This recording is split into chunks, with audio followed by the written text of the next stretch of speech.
1, 2, 3, let's go. Wednesday afternoon, hoping you will tune into our show. It's hosted by Welcome back to the Football Referee with Emmy Hikins, Trevor Gear, and Femi Madariola. Billionaires, so that is kind of a little smack on the wrist for them, isn't it? No more.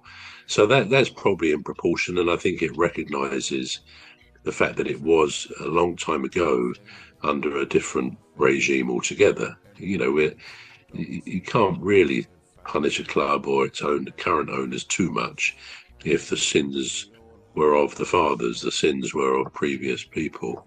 But yeah, quite why Manchester City.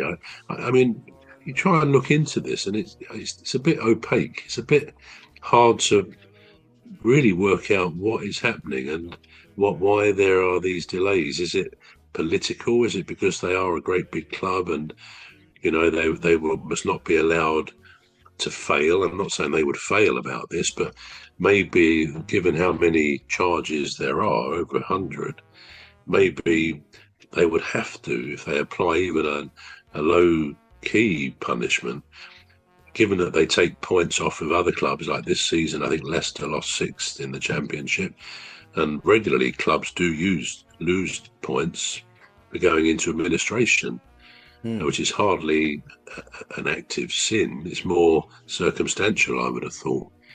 So I don't understand, and until someone steps up and says, look, this is the situation with Manchester City, we don't seem to get any the wiser. But you'd think other clubs, even if Chelsea were just slapped on the wrist with a relatively small fine, would say, well, what's happening up the road there to Manchester City? Why is this not being dealt with?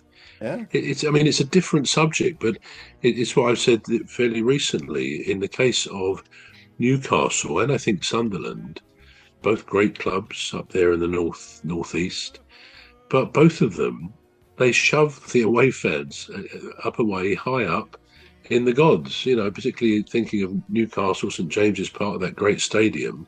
The away fans are way up behind one of the goals, so that you'd have you might just hear them, but they're drowned out, of course, by Newcastle's hordes of very football mad fans. And I understood it, and I still understand it, that a club is not allowed to do that. It's got to give the away fans a reasonable sight of the pitch and access, if you like, to their team hearing them. But somehow Newcastle and I think Sunderland are not dissimilar to that. But they seem to get away with it. Now, maybe I'm a lone voice in the wilderness about this, but I'm surprised that they're allowed to do that. I mean, Palace, obviously, we're getting our new stand being built from the end of this season, so we'll have a great big stand. But at one end of the pitch, there's a 2-tier big stand, very big stand behind the goal. And if we shoved the away supporters, and there's usually quite a good number of, for Leeds the other day, they said. We're going to take a short break now. The Football Referee will be back shortly.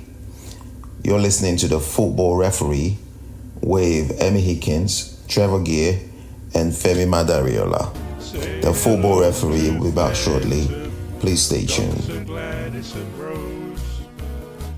The Football Referee is looking for sponsors. If you're a business out there looking to spread the word about the products and services you offer, please get in touch on our website, deepstuffrecords.com.